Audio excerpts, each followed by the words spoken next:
Welcome, Carol Patrizzi. Welcome back.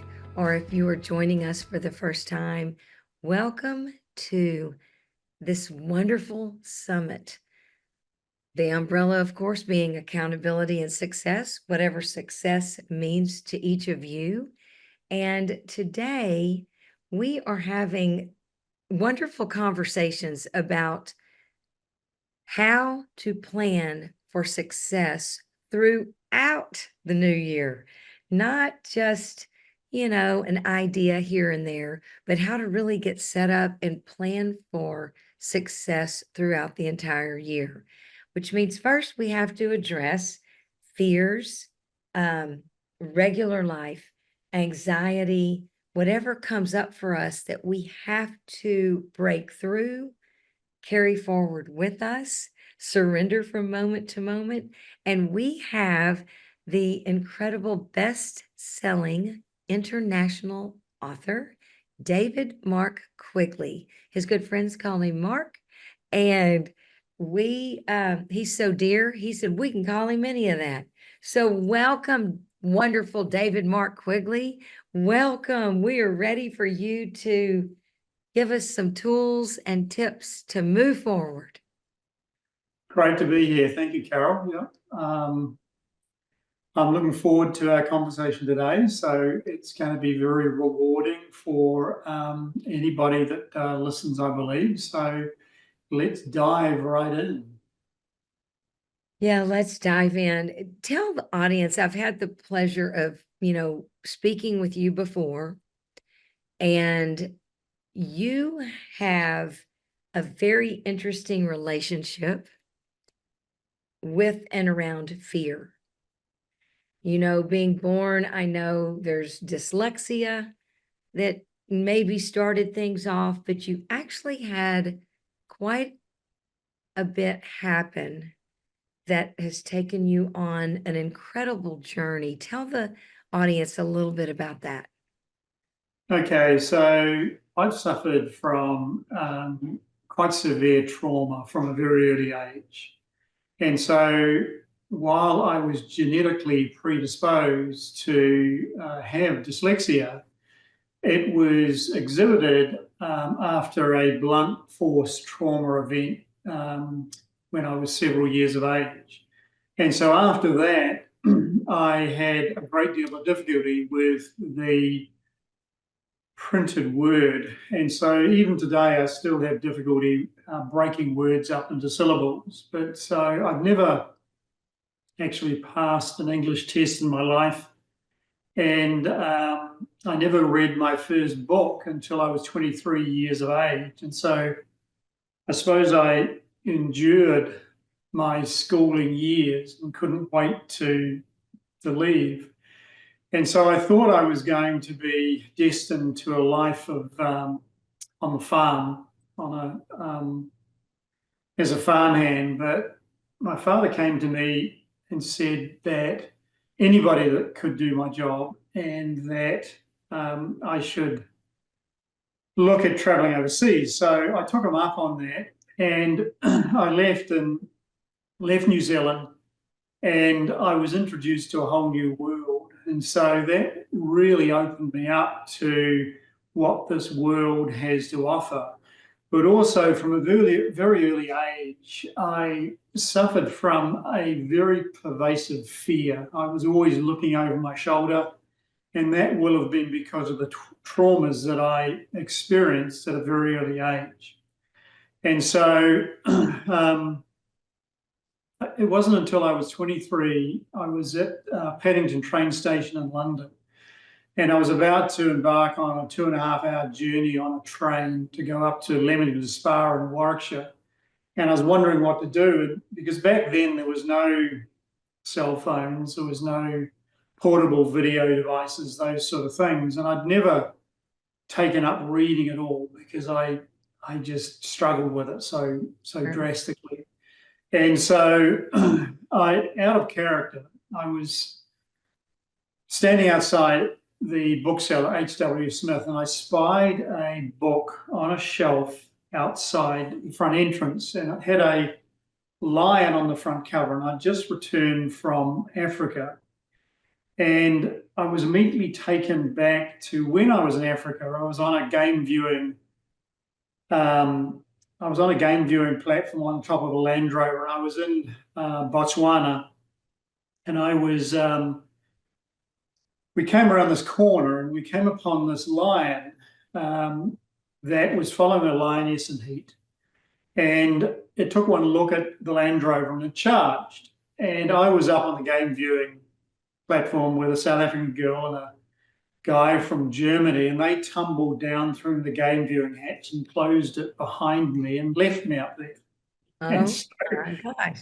I was, I was, but up there, I didn't experience any fear at all. I was just intent on getting a photograph of this lion, which I got when it ran chest first into the Land Rover, and I got the photograph of a lifetime. And I tell that story not because of that event, but because of the book that I picked up in the train station. And so, and that was the first book that I read, and that opened up a whole new world to me. And so when I ended up going back to New Zealand, I decided to tackle my dyslexia head on. And so I went and studied for, and I received a diploma in clinical hypnotherapy, and I started a peak performance consultancy. And I found that I based my consultancy on regression therapy. So people would come to me and I would identify the areas that had held them back, and I would regress them in their mind, and I'd change the subconscious imprinting to allow them to set aside those fears or those traumas that they experienced and perform at peak levels. And so I really started that to get over my own handicaps, my own fear, my own dyslexia. And along the way, I discovered that I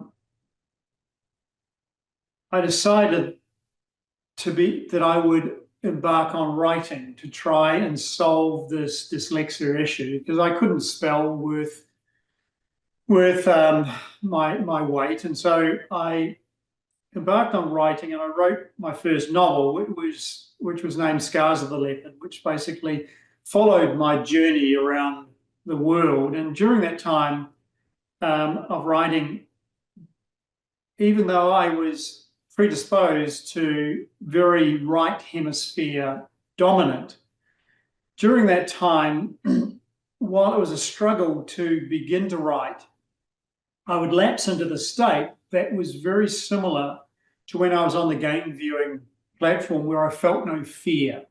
And through that and through neuroplasticity, I was able to start repairing some of those left hemisphere areas that were deficient. And so that's how I started to overcome my dyslexia, and it went from a handicap to a blessing.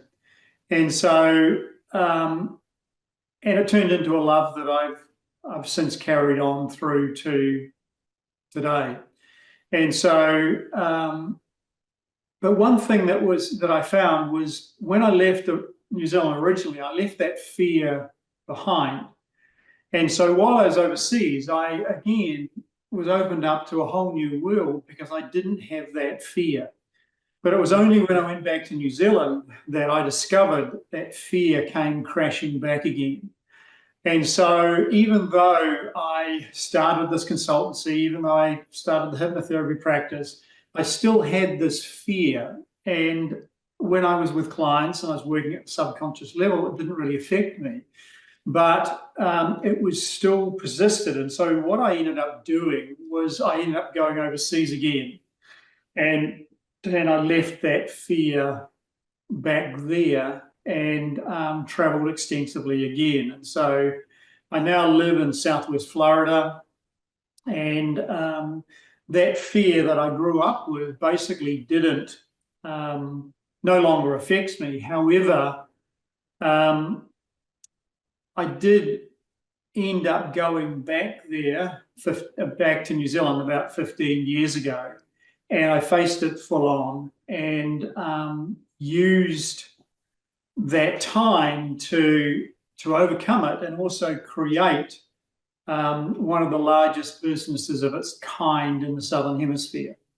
And so that's a little bit of my story, but a lot of it surrounds how do we overcome those fears, and what do we need to do to perform at peak levels and continue to perform at peak levels. And so what it was for me was I just set some pretty basic short-term goals, and I stuck to them and established medium-term goals and long-term goals.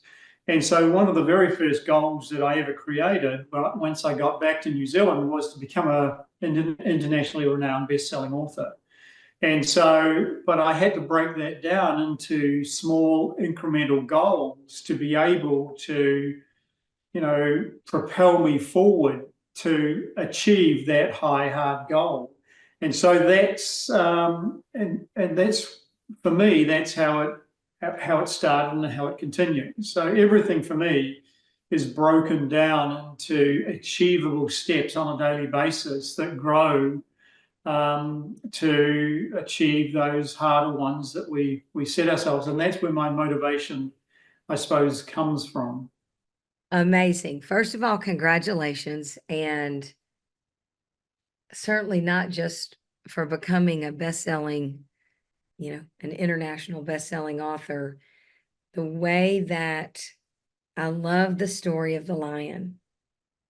First of all, unbelievable that they kept you out there and they jumped down. I mean, oh my gosh, and got all covered up.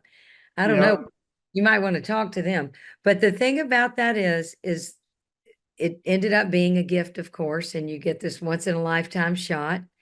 I hope we get to show the audience that shot somehow. We'll post that. I'll tell you what, fear. First of all, there's so much to unpack in your story and just this piece of it, right? Your first book, you read your first book at 23. I mean, reading is a superpower. So your perseverance and courage to work through that and decide you wanted more, so you were going to do this. And this book spoke to you. I do think books can speak to us Yep. from the shelf, as this one did to you. So congratulations on that. And thank you for sharing that, because dyslexia is a very, more people have it than many realize. I come from a very large family, but a few people in our family have it. And it is not easy to figure out how to approach and how to move forward with that. So that in and of itself is amazing. But the fact that that's also attached to a lot of trauma, this is a lot. And I know that the audience, and I certainly appreciate the day-to-day, step-by-step approach to getting that done, and that's what we're talking about. What kept you motivated? What kept you to stay and to practice this discipline, this daily discipline that you had to first decide upon? You had this goal. A lot of people have goals. A lot of people have goals to write books. They get started, but it does not happen. What kept you motivated? Okay, so one of the things that I've done for 35 years, at the end of each day, I ask myself questions, because I have this saying that I've kept with me since then: if you can articulate a question, you already have the knowledge to have an answer. And so every day, at the end of each day, I'll write in a journal 3 to 5 questions. And so, and this was derived because I realized the power of the subconscious mind. And the subconscious mind basically never forgets anything. And so it's I suppose, the unspoken hero in all of us. But it is secondary to our subconscious mind, our conscious mind. And so what I do at the end of each day, I will ask myself 3 to 5 questions. I will write them down, put the question mark, close the journal, and I will basically go to bed. And so Wow. I just allow my subconscious mind to basically work on it. And so, as I've said, I've been doing this for 35 years. And sometimes the answer may come the next day, the next week, or the next month. But what I've found is if I continue to do it, then those questions are always answered. And so it could be a question about how to write the next chapter, or it could be how to structure a phase of a new business that I'm working on. Because I will admit, I'm a serial entrepreneur. And so I have 3 very distinct areas of expertise. And so I'm always questioning how I can do things better and how I can do things more effectively. And so it could be about writing, it could be about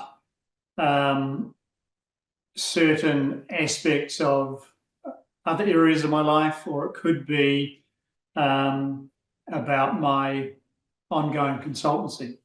And so if I allow myself the space to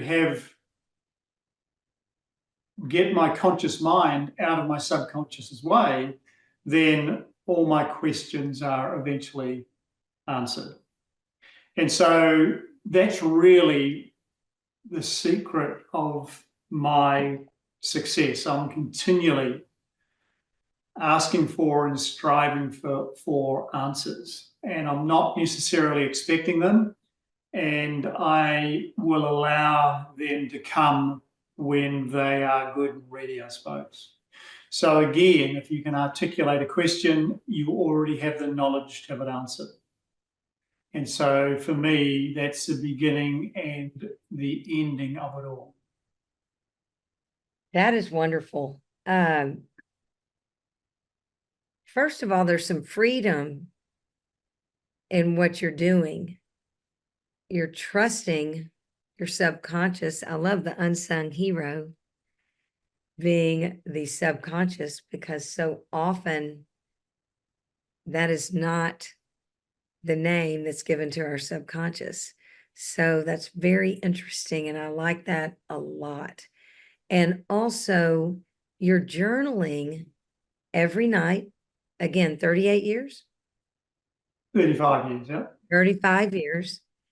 You write down 5 questions, and these 5 questions are in order to grow wherever you are that day, whatever it is you need to approach.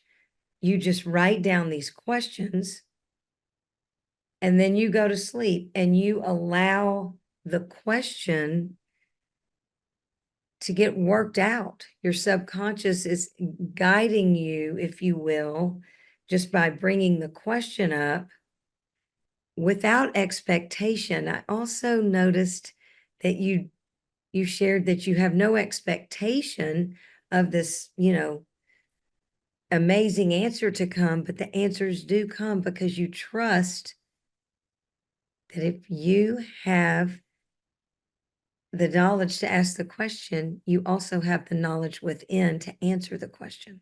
Correct. Yep. Amazing.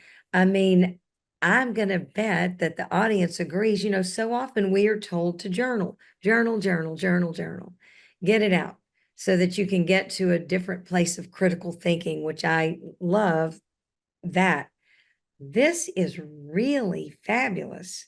Write down the questions we have, 5 questions that we know we need and would like the answers to in order to grow, but put the questions out there. And that is your journaling.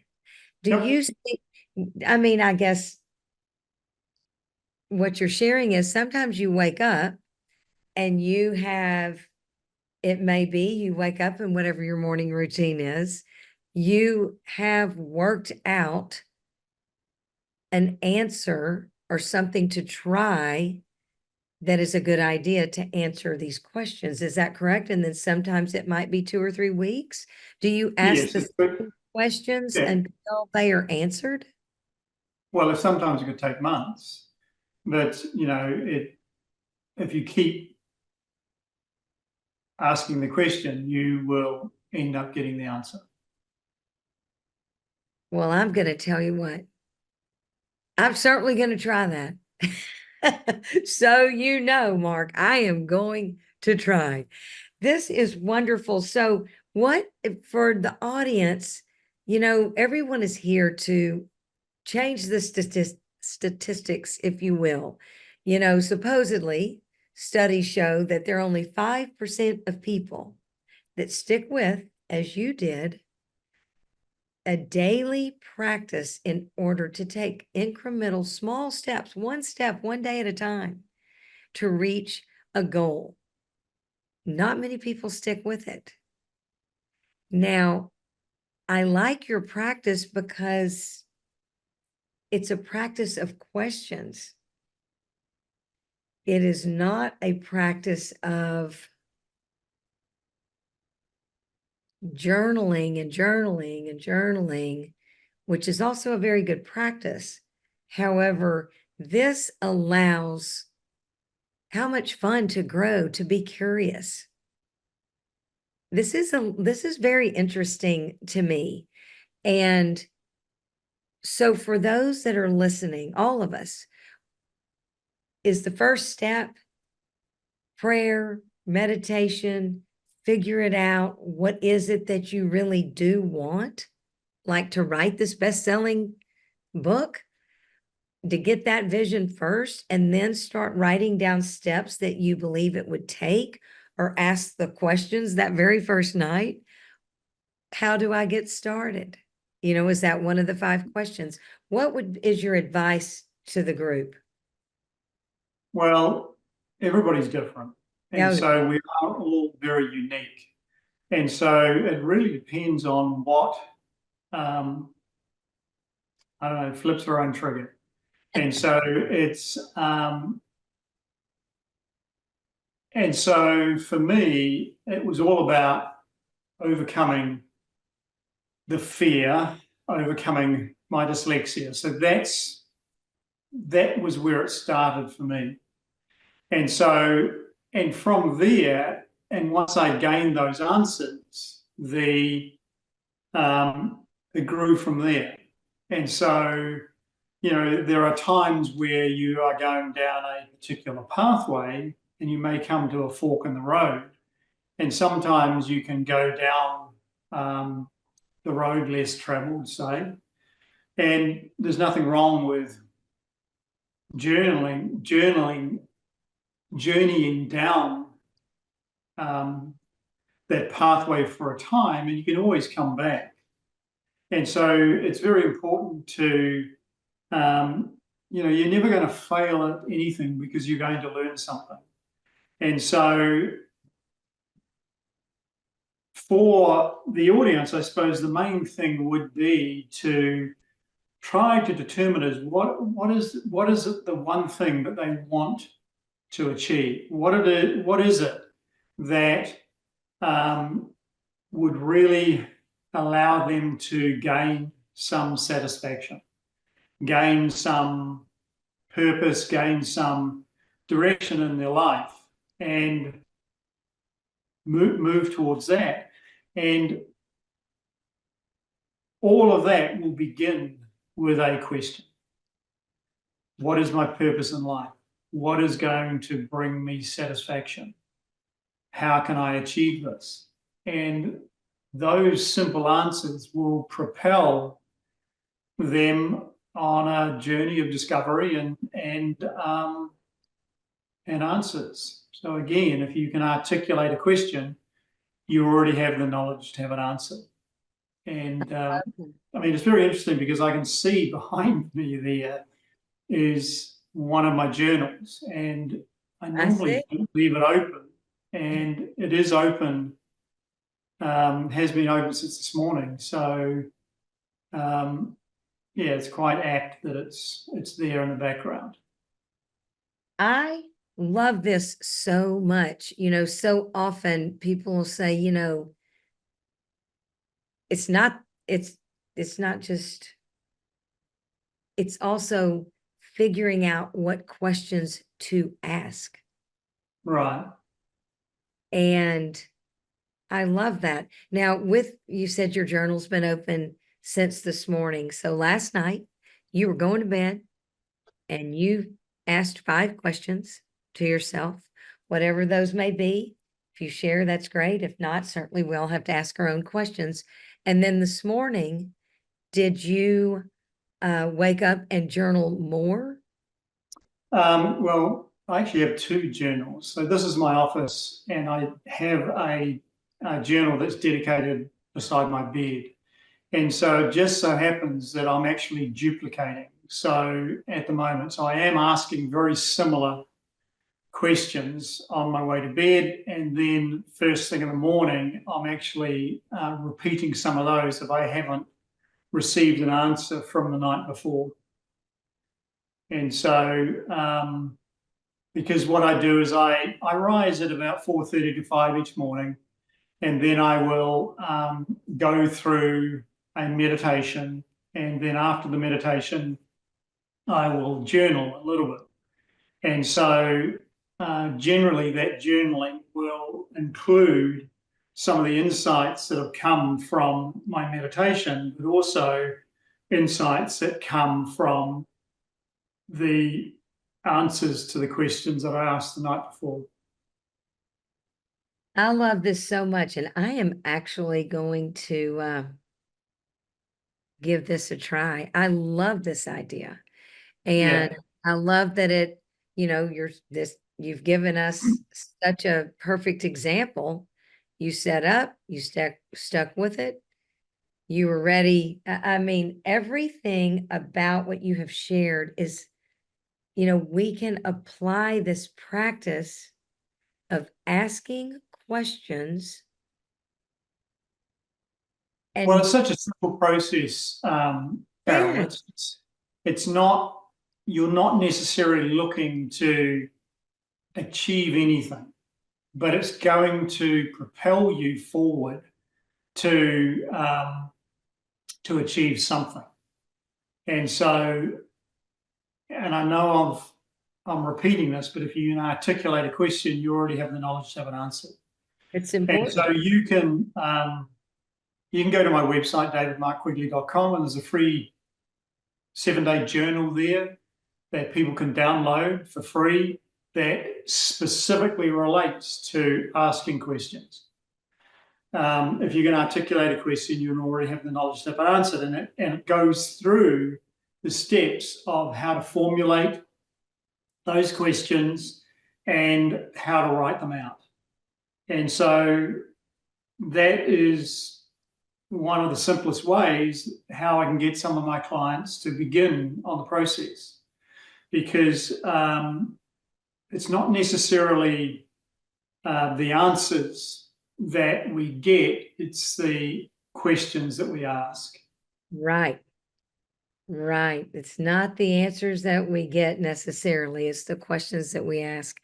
I have so many more questions for you, kind sir, and I know the audience does as well. Thank you.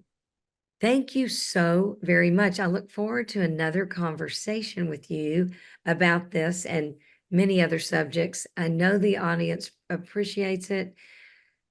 Okay, you all, the audience, you have been given information. I'm going to bet it is new and different, which is what we promise, to have a variety of these expert speakers. Thank you so much. And go to this website. Stay in touch with Mark Quigley. And you have the link, follow along, download this fabulous, simple practice. Again, this is simple and it has so much power. So often I think we overthink. We think something has to be hard for it to make a big difference. The hardest part is the discipline and the accountability. If you really are looking for transformation, dive deeper, follow, and I'm going to say the full name again, David Mark Quigley, our dear Mark. And thank you again so much, audience. And thank you, kind sir. No problem at all, Carol. I Oh enjoyed my, doing it. oh my goodness. And we will talk again soon. Excellent. Look forward to it.